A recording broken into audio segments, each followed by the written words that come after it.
मेरी बड़ी लड़की ने एमबीए किया और वो ऑस्ट्रेलिया में सेटल्ड है और वहाँ का नागरिकता लड़की ने ले लिया। बड़ी लड़की आपकी जो है एमबीए कर रखी हैं हाँ जी। और ऑस्ट्रेलिया में रहती हैं। हाँ। उनको नागरिकता वहाँ प्राप्त है। मैरिड है अनमैरिड है? अनमैरिड हैं। अच्छा, अभी unmarried है। अच्छा। हमने लड़के वगैरह देखे हैं। अब जल्द ही शादी करेंगे। अच्छा, किस कंपनी में काम करती हैं सर? वो एक अमेरिकन कंपनी है, उस अमेरिकन कंपनी में काम करती है और वो एक प्राइवेट पायलट भी है।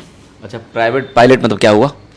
पायलट जो चार्टर्ड प्लेन वगैरह वो शौक है। हाँ। और प्राइवेट कंपनी में एक कुछ जहाज उड़ाती हैं वो? हाँ जरूर उड़ाती हैं। अच्छा, खुद उड़ाती हैं। कभी उनके साथ बैठ के आप ट्रैवल किए हैं? कभी नहीं मौका मिला? जरूर, हाँ मैंने किया है। किया हाँ। ऑस्ट्रेलिया में जाकर के? इंडिया हाँ में? जी, हाँ जी, ऑस्ट्रेलिया में। नमस्कार दोस्तों, हमारे फेसबुक पेज हम सब की बात में आप सब लोग का स्वागत है। आप देखते होंगे पूरे भारत में भ्रमण करता हूँ, निषाद समाज के लोगों से मिलता हूँ, उनकी बातें रिकॉर्ड करता हूँ, आपको सुनाता हूँ। आपको अच्छा लगता है लाइक कमेंट शेयर करते हैं।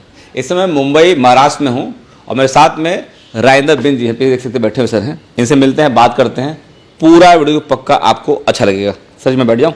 चलिए चलिए। नमस्ते और आपको जय निषाद राज सर। एक बार दो शब्द पहले कह दिए सर, फिर बहुत सारी बातें करने जा रहे हैं सर। जय निषाद राज। हाँ। और मैं आपके चैनल हम सब की बात को जो आपके दर्शक है उनको मैं शुभकामनाएं देना चाहता हूं और आपको भी धन्यवाद देना चाहता हूं कि आपने मेरा इंटरव्यू लेके अपने दर्शकों को मेरी बात तक पहुंचाने के लिए आप मेरे पास में आए हैं, उसके लिए मैं आपको धन्यवाद देता हूं। हम मुंबई में इस समय सर हैं। मुंबई में कितने साल से रहते हैं और क्या कारोबार आपका सर है? मैं मुंबई में, मेरा पैदाइशी मुंबई में हूँ। ओके। और पिताजी यहाँ पर आए थे। हाँ। और पिताजी ने बम्बई में इस्टेब्लिश किए। उसके बाद में हम लोग यहाँ पर शिक्षा दीक्षा हमने यहाँ पर लिया और बम्बई में यहाँ पर हम लोग करीब 50 साल से रह रहे हैं। अच्छा, क्या कारोबार सर आपका है? यहाँ हम लोग केमिकल प्रोसेसिंग इक्विपमेंट्स बनाते हैं। हम लोग मशीन्स बनाते हैं जो ऑल ओवर इंडिया नहीं, पूरे वर्ल्ड में हम लोग इसको एक्सपोर्ट भी करते हैं। किस किस कंट्री में करते हैं आप लोग? हम लोग जर्मनी है, इटली है, यूएस है, मिडिल ईस्ट में सऊदी है, दुबई है। अच्छा, मतलब पूरे वर्ल्ड के अंदर आपका कार चलता रहता है। आपकी पढ़ाई कितना तक हो? क्या था आपका? मैंने इंजीनियरिंग किया है। ओके। मैं ऑटोमोबाइल में इंजीनियरिंग हमने किया है। अच्छा, तो अच्छा पूरा पढ़ाई वढ़ाई आपका होगा। पिता कितने पढ़े लिखे थे आपके थे? पिताजी उन्होंने कम पढ़ाई की थी, लेकिन आज से 50-55 साल पहले वो बम्बई में आए और यहाँ पर सेटल हुए और यहाँ पर उन्होंने अपने आप को स्थापित किया और उसके बाद पढ़ाया, हम सबको पढ़ाया। और उन्होंने अपने जो जिम्मेदारियाँ थे वो पूरे उन्होंने काम किया उन्होंने। और हम लोगों को शिक्षा दीक्षा देकर सक्षम बनाया। भैया ये कैमरा मूव करिए थोड़ा सा, देखिए तो ये सर का ऑफिस है। ये देखिए थोड़ा सा सर का ऑफिस है ये, और ऑफिस है। उसके बाद जो है बाहर का भी सर दृश्य में दिखा देता हूँ। बाहर का दृश्य देखिए, दिखा दो सर बाहर का। ये देखिए दोस्तों, ये बाहर का दृश्य है। ये इनका पूरा ये फैक्ट्री है और फैक्ट्री के अंदर जो है ये सारा कारोबार हो। देखिए सारी मशीनें लगी हुई हैं, मशीनें बन रही, सारी चीज़ें ये देखिए पूरा ध्यान से देखिए। ये पूरा हुआ, मतलब कहने का तात्पर्य है कि निषाद समाज के लोग पूरे देश में मजबूत हैं, आज मजबूती से अपना पूरा काम करें दोस्तों। सर जैसे आप पिताजी कम पढ़ लिखे थे और उसके बाद आप जो है मैकेनिकल इंजीनियर बन गए हैं। आपके कितने बच्चे सर हैं? मेरे पास में 3 बच्चे हैं। 2 लड़कियां हैं और एक लड़का है, छोटा सबसे लड़का है। वो क्या पढ़ाई कर रहे हैं सर? मेरी बड़ी लड़की ने एमबीए किया और वो ऑस्ट्रेलिया में सेटल्ड है और वहाँ का नागरिकता लड़की ने ले लिया। बड़ी लड़की आपकी जो है एमबीए कर रखी हैं। हाँ जी। और ऑस्ट्रेलिया में रहती हैं। हाँ। उनको नागरिकता वहाँ प्राप्त है। मैरिड है अनमैरिड है? अनमैरिड हैं। अच्छा, अभी unmarried है। अच्छा। हमने लड़के वगैरह देखे हैं। अब जल्द ही शादी करेंगे। अच्छा, किस कंपनी में काम करती हैं सर? वो एक अमेरिकन कंपनी है, उस अमेरिकन कंपनी में काम करती है और वो एक प्राइवेट पायलट भी है। अच्छा, प्राइवेट पायलट मतलब क्या हुआ? पायलट जो चार्टर्ड प्लेन वगैरह वो शौक है। हाँ। और प्राइवेट कंपनी में एक कुछ जहाज उड़ाती हैं वो? हाँ जरूर उड़ाती हैं। अच्छा, खुद उड़ाती हैं। कभी उनके साथ बैठ के आप ट्रैवल किए हैं? कभी नहीं मौका मिला? जरूर, हाँ मैंने किया है। किया हाँ। ऑस्ट्रेलिया में जाकर के? हाँ जी, हाँ जी, ऑस्ट्रेलिया में जाकर। देखिए सोच निषाद समाज के लोग जो कहाँ है, बस जानने की जरूरत हम लोग को। जैसे आप टाइटल लगाते हैं, बिंद लगाते हैं, आपकी सुपुत्री क्या टाइटल लगाती हैं? बिंदी लिखती हैं। अच्छा, वो भी बिंदी लिखती है। अच्छा, वो बिंदी लिखती हैं। हाँ जी। जैसे हम लोग पूर्वांचल से आते हैं, गोरखपुर साइड आते हैं, हमारे पास सर लोग साहनी लगाते हैं, टाइटल लगाते हैं, हम लोग निषाद लगाते हैं, कोई मजबार भी लगाता है, बहुत सारी चीज़ें हैं। तो आप जिस एरिया से आते हैं, जहाँ से आते हैं, तो आपके वहाँ क्या टाइटल लगाते हैं सर? देखिए पहले तो आपको मैं बता दूं, केवट। हाँ। जो हम लोग मूल जाति है वो केवट है। आपकी? सभी केवट में उपजाति है, जैसे बिंद, निषाद, साहनी, हाँ। ये सब उसमें आते हैं। हाँ। तो हम ही सब लोग निषाद, बिंद, मल्ला, केवट, ये हम एक ही जाति के हैं। ओके। मेन हमारा जो कास्ट है वो केवट के नाम से, जो आपने जानते होंगे राम जी को नाव से पार लगाने वाले केवट जी थे। सही बात है। तो हम लोग केवट से आते हैं। उपजातियां हम लोग सब एक ही हैं, बस कोई राकवार लिखे, कोई बाथम लिखे, सभी हम लोग एक हैं। हाँ, कोई चौधरी लिखे, सब लोग एक ही हैं। ठीक है। ये राजेंद्र बिंद जी हैं भैया, कैमरा से मुंह कर देखिए, वो टीवी दिखाइए तो वहाँ लिखा हुआ है निषाद समाज कल्याण संघ, बिंद समाज कल्याण संघ, जनसंपर्क कार्यालय, ये दिया हुआ है, मुंबई महाराष्ट्र के अंदर है, सारी चीजें हैं। और राजेंद्र एस बिंद है, राष्ट्रीय अध्यक्ष संगठन के हैं। इसमें लिखा हुआ है बिंद, निषाद, सहानी, मल्ला, केवट, महतो, माझी, कश्यप, कोहली आदि सभी भारत की स्वजाति बंधुओं का बिंद समाज संघ प्रतिनिधित्व करता है। ये संगठन जो सब दिख रहा है, ये बिंद समाज कल्याण संघ, ये कितना पुराना संगठन है? ये काफी पुराना संगठन है, मोटा मोटी ये करीब समझो ना 15 साल पुरानी संगठन है। अच्छा, इस संगठन के माध्यम क्या करते हैं सर आप? इसके माध्यम से हम लोग हर वर्ष शादी विवाह का कार्यक्रम करते हैं, लोगों को जागरूक करने का। बॉम्बे में कि ये बॉम्बे में है, ऑल ओवर इंडिया में हम लोग, हमारी संगठन है। गुजरात में भी कार्यरत है, उत्तर प्रदेश में भी कार्यरत है, और हम लोग राजस्थान और मध्य प्रदेश में भी काम कर रहे हैं। ये इंडिया लेवल पे आपका ये संगठन मजबूत है? हाँ जी, हम लोग इस संगठन के माध्यम से हमारे समाज के लोग हैं, उनको जागरूक करने का काम कर रहे हैं। अच्छा, एक तरफ बिजनेस है, एक तरफ सामाजिक संगठन है, ये कैसे मेंटेन तालमेल कर बैठा पाते दोनों आप जो है? देखिए, मैं बिजनेस के साथ में समाज का भी कार्य कर रहा हूँ, क्योंकि जिस समाज में मैं पैदा हुआ, मेरा दायित्व बनता है कि उस समाज के लिए मैं काम करूँ।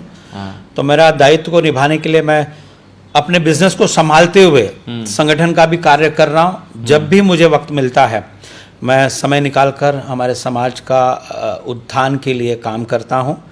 और समाज में जो कुरीतियाँ हैं उसे भी हम लोग ख़त्म करने के लिए, जैसे दहेज जैसी प्रथा है, उसको ख़त्म करने के लिए हम लोग हर साल में शादी विवाह का भी कार्यक्रम रखते हैं। उसमें हमारे समाज के लोग नहीं, अन्य समाज के लोगों को भी, जो गरीब तबके के लोग हैं, उनको हम लोग सम्मिलित करके उनका शादी विवाह का काम करते हैं। मैं आपको दिखाना चाहता हूँ कि जो शादी हम लोग करते हैं। अच्छा, ये एक तो देखिए, मेरे हाथ में मतलब कह सकता हूँ किताब है ये, और देखिए इस पे लिखा हुआ है समाज के सजग प्रहरी श्री राजेंद्र एस बिंद, देख लीजिए, पढ़ लीजिए ये। और बम्बई में बहुत मजबूत है, पीछे ये बिल्डिंगें देख रही हैं, पीछे दिख रहा है बिंद समाज कल्याण संघ, ये सारा इनका ऑफिस का ये एड्रेस पूरा हुआ। किताब खोल दिखा दो सर आपका। जरूर। देखिए, इसमें देखिए जो हर साल में शादियाँ की जाती हैं, ये आप देख सकते हैं।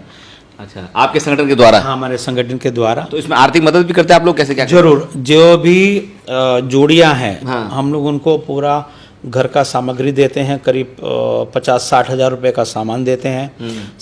लड़कियों को सिलाई की मशीन्स भी देते हैं, लड़कों को साइकिल्स भी देते हैं। इस तरीके का कार्यक्रम हम लोग हर साल लगभग पूरा सर का जो जीवनी दिखा गया, बहुत शानदार सर, ये मदद किए लोगों को जो है, ये पूरा मतलब बहुत शानदार सर है ये। जैसे मान लो ये काम करते हैं, शिक्षा के क्षेत्र में से आप लोग क्या काम कर रहे हैं? शिक्षा में बच्चों को जागरूक करना, उनके परिवार को जागरूक करना। जैसे जो है शिक्षा का अभाव है हमारे समाज में, तो हम लोग कोशिश करते हैं कि उनके अभिभावक हैं उनको जागरूक करें कि अपने बच्चों को पढ़ाएं, खासकर लड़कियों को पढ़ाएं, क्योंकि लड़कियों को पढ़ाने से एक ही परिवार नहीं, 2 परिवार जो है वो शिक्षित होने से परिवार खुशहाल बनता है। तो हम लोग खासकर जोर डालते हैं कि लड़कियों को पढ़ाया जाए। तो ये कार्य हम लोग हर साल करते हैं, और हमेशा जहाँ भी प्रोग्राम होगा, बच्चों को प्रोत्साहन देने के लिए उनको कापी किताब की वितरण करते हैं, उनको बस्ता वगैरह दिया जाता है। इस तरीके का कार्यक्रम हम लोग लगातार करते रहते हैं। आप हट के पूछते हैं, 2019 का जब समय चल रहा था, और 2019 में जो है आप लोकसभा चुनाव लड़े हुए थे, मिर्जापुर से लड़े हुए थे, तो राजनीति में आने का आपके मतलब भाव कहाँ से आया, और क्यों पॉलिटिक्स में आप आए? मतलब ये आपने अच्छा सवाल किया। देखिए, मैं बिंद समाज कल्याण संघ का राष्ट्रीय अध्यक्ष हूँ, और मैं बिंद इस बैनर के तले बहुत काम कर रहा हूँ। लेकिन मुझे ये महसूस हुआ कि एक सीमित दायरा है, क्योंकि संगठन या मेरा एक व्यक्तिगत, मैं जितना मेरे पास संसाधन है उस संसाधन से मैं समाज का सेवा कर रहा हूँ। लेकिन मुझे लगा कि ये एक सीमित दायरा है, संगठन के माध्यम से भी जो हम काम कर रहे हैं तो एक सीमित दायरा है। तो जब तक राजनीतिक पावर हमारे पास नहीं आता है, तब तक हम सामूहिक और बड़े रूप में काम नहीं कर सकते हैं। तो इस वजह से मैं राजनीति में आना चाहा। तो और पहला चुनाव 2019 का था, उसके पहले कोई चुनाव लड़े थे आप पहले? नहीं, 2019 में मैं पहला चुनाव समाजवादी पार्टी से मैं टिकट मिला। लोकसभा लड़े थे आप? लोकसभा मिला मिर्जापुर से। हाँ। कितना वोट मिला था मोटा मोटी? नहीं, मैं देखिए, मैं पहले तो आपको बता दूं, मैं समाजवादी पार्टी में इसके लिए जुड़ा क्योंकि माननीय अखिलेश यादव जी का जो विचारधारा है, जो वो बैकवर्डों को लेकर चलने की विचारधारा है, पीडीए के लोगों को लेकर चलने की धारा, उनका विचारधारा है। तो मैं इस वजह से समाजवादी पार्टी में जुड़ा। और मैं जानता हूं माननीय मुलायम सिंह यादव जी ने हमारे फूलन देवी जी को जेल से निकालकर, क्योंकि उनको 11 साल तक जेल में रखा गया, जिसके ऊपर कोई जो ट्रायल चलनी चाहिए थी कानूनन, वो ट्रायल नहीं किया गया और उनको बिगड़ ट्रायल का उनको जेल में रखा गया। जबकि जब सरेंडर करने का वक्त था, उस वक्त कहा गया था कि आपको 3 साल के अंदर जेल से निकाल दिया जाएगा, आपके ऊपर ट्रायल करके, और आपके परिवारजनों को एक आप नौकरी दी जाएगी। आपके ऊपर जो अत्याचार हुई है, उस अत्याचार का हम जानते हैं कि अत्याचार हुई है, इस वजह से आपने है ना हथियार उठाया है, लेकिन आपको न्याय मिलेगा। लेकिन 11 साल तक उनको जेल में रखा गया, कोई न्याय नहीं दी गई। लेकिन माननीय मुलायम सिंह यादव जी ने लड़ा और उनको जेल से निकाल कर यहाँ तक कि उनको सम्मान देने के लिए सांसद बनाया उन्होंने। तो इस वजह से मैं समाजवादी पार्टी से जुड़ा, क्योंकि वो मतलब मैं समझूं कि आप फूलन देवी जी को बहुत मानते हैं? जरूर मानता हूँ, क्योंकि पूरे दुनिया में एक ऐसी महिला थी जिसके ऊपर अत्याचार हुआ, वो एक पहली ऐसी महिला होगी, वो हमारे समाज की महिला थी। और उस पीड़ा को समझने वाले एक समाजवादी पार्टी के मुखिया माननीय मुलायम सिंह यादव जी उस महिला का पीड़ा को समझकर उनको जेल से निकाला। तो इस वजह से मैं 2019 में मैं माननीय राष्ट्रीय अध्यक्ष अखिलेश यादव जी से निवेदन करके टिकट उन्होंने मुझे दिया और मैं संघर्ष करता रहा, लड़ता रहा। तो मैं कितना वोट मिल गया था आपको? नहीं, वोट मैं आपको बताता हूँ। उसके बाद में वहाँ मेरी टिकट को फिर से काट दिया गया था। अच्छा, 19 में ही? हाँ, लेकिन कुछ कारण रहे, मैं उस पर पीछे जाना नहीं चाहता हूँ। मुझे टिकट देकर मुझे लीडर भी बनाने का काम माननीय अखिलेश यादव जी ने किया और लोग मुझे जानने लगे। मैं अगर पहचान मेरी है तो समाजवादी पार्टी से एक लीडर के नाते पहचान है। तो मैं माननीय अखिलेश यादव जी को धन्यवाद देता हूं कि उन्होंने 2019 में मुझे टिकट दिया था। अच्छा, अब 2019 गया, फिर 2024 चला गया है, अब फिर चुनाव आने वाला 2027 है, फिर 2029 है, ये फिर चुनाव लड़ने की प्लानिंग है कि नहीं आपका? जरूर, मेरा चुनाव लड़ने का प्लानिंग है। और चुनाव लड़ने का प्लानिंग इसके लिए है कि जब तक मैं सत्ता में मुख्य धारा में नहीं आता हूं, तब तक मैं समाज का काम करने में असक्षम हूं। अगर मेरे पास में सत्ता आती है, मैं अगर संवैधानिक पद पर आता हूं किसी, तो मैं हमारे समाज का ही नहीं, पूरे जो अति पिछड़े लोग हैं, उनकी जो समस्या है उसको मैं विधानसभा से लेकर संसद तक पहुंचाने का काम करूंगा। तो विधानसभा लड़ेंगे, लोकसभा लड़ेंगे आप? अभी इस वक्त तो 2027 में विधानसभा है। तो कुछ जगह सेलेक्ट कर रखिए कि यहाँ से लड़ने का प्लानिंग आपका कुछ है? अभी मैं तो ज्ञानपुर मांग रहा हूँ कि भदोही के अंदर जो ज्ञानपुर विधानसभा है, क्योंकि आप रहने वाले कहाँ के? मैं भदोही का हूँ। कौन विधानसभा पड़ता है आपका? मेरा ज्ञानपुर पड़ता है। अच्छा, ज्ञानपुर के रहने वाले हैं, लोकल मांगते? अच्छा हाँ, जनपद ज्ञानपुर है, इस वजह से मैं ज्ञानपुर में मांगना चाह रहा हूँ। तो उम्मीद है कि मिल जाएगा टिकट, आपको मिल जाएगा? पूरा उम्मीद है और मिला आपको? आशा करता हूँ कि मुझे टिकट माननीय अखिलेश यादव जी दे देंगे। और मैं समर्पित हूँ समाजवादी पार्टी का। मैंने बताया कि जो विचारधारा है समाजवादी पार्टी का, उससे प्रेरित होकर समाजवादी पार्टी में हूँ। और आज भी आप देख रहे हैं जो पीडीए की बात उठाने वाले माननीय राष्ट्रीय अध्यक्ष अखिलेश यादव जी है।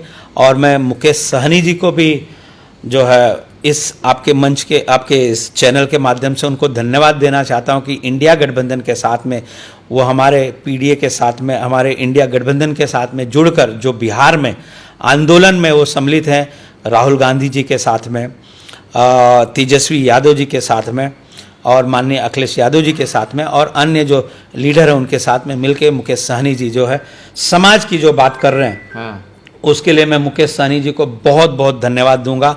और आप देखें, मुकेश सहनी जी ने हमेशा समाज के हित के लिए उन्होंने काम किया है और उन्होंने यहाँ तक कि भारतीय मतलब जनता समझे हम ना कि आप मुकेश सहनी से प्रभावित है कहीं ना कहीं मैं हैं। जरूर, हाँ। क्योंकि मुकेश सहनी जी भारतीय जनता पार्टी को छोड़कर इंडिया गठबंधन के साथ में आए हैं, वो बहुत ही सराहनीय काम है, क्योंकि वो जानते हैं भारतीय जनता पार्टी में हमारे समाज की हित नहीं हो सकता है, और इस वजह से उन्होंने उस पार्टी को छोड़कर, और आपने देखा होगा कि बिहार में जो उनके पास में जो विधायक थे उसको तोड़कर, चलिए समझ गए सर आपको। अब ये समझते हैं ये कितना आश्वस्त हैं कि 2027 के चुनाव जीत कर अगले साल को मजबूत करेंगे आप, कितना आप मैं पूरा आश्वस्त हूँ। क्यों क्योंकि जिस तरीके से भारतीय जनता पार्टी, आप देख रहे हैं कि भारतीय जनता पार्टी सिर्फ गुमराह करने का काम कर रही है। पिछले 50-60 सालों में जो ऊंच नीच और भेदभाव, जो जाति भेदभाव था, वो खत्म हो रहा था, लेकिन पिछले 10 सालों में आपने देखा होगा कि ये भेदभाव बढ़ गया, जातिवाद बढ़ गई।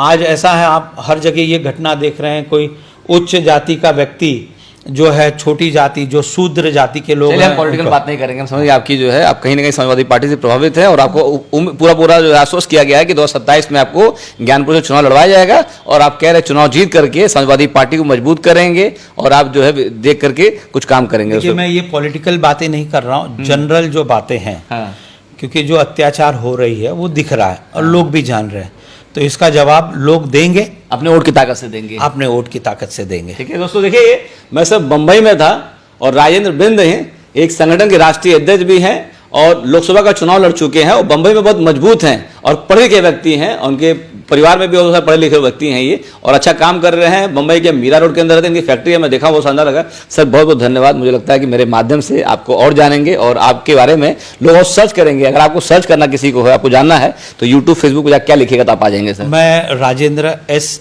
विंद करके टाइप करेंगे तो मैं फेसबुक पे, व्हाट्सएप पे और यूट्यूब पे भी मिल जाऊंगा। राजेंद्र बिंद करके डालेंगे तो मिल जाऊंगा। चलिए ठीक है दोस्तों, तो वीडियो बना के मैं चाहता हूँ निषाद समाज के लोगों से आपकी मुलाकात कराता रहूं। बस ये है कि ये बिंद लगा दे टाइटल, मैं टाइटल सहनी लगाता हूँ, ये भी निषादी है और मैं भी निषाद। दोस्तों वीडियो अच्छा लगे इसको लाइक करिए, कमेंट बॉक्स में कमेंट करिए, वीडियो को शेयर कर दीजिए, सब बंबई से कर दीजिए। जय निषाद राज, जय निषाद राज, जय निषाद। नमस्ते दोस्तों।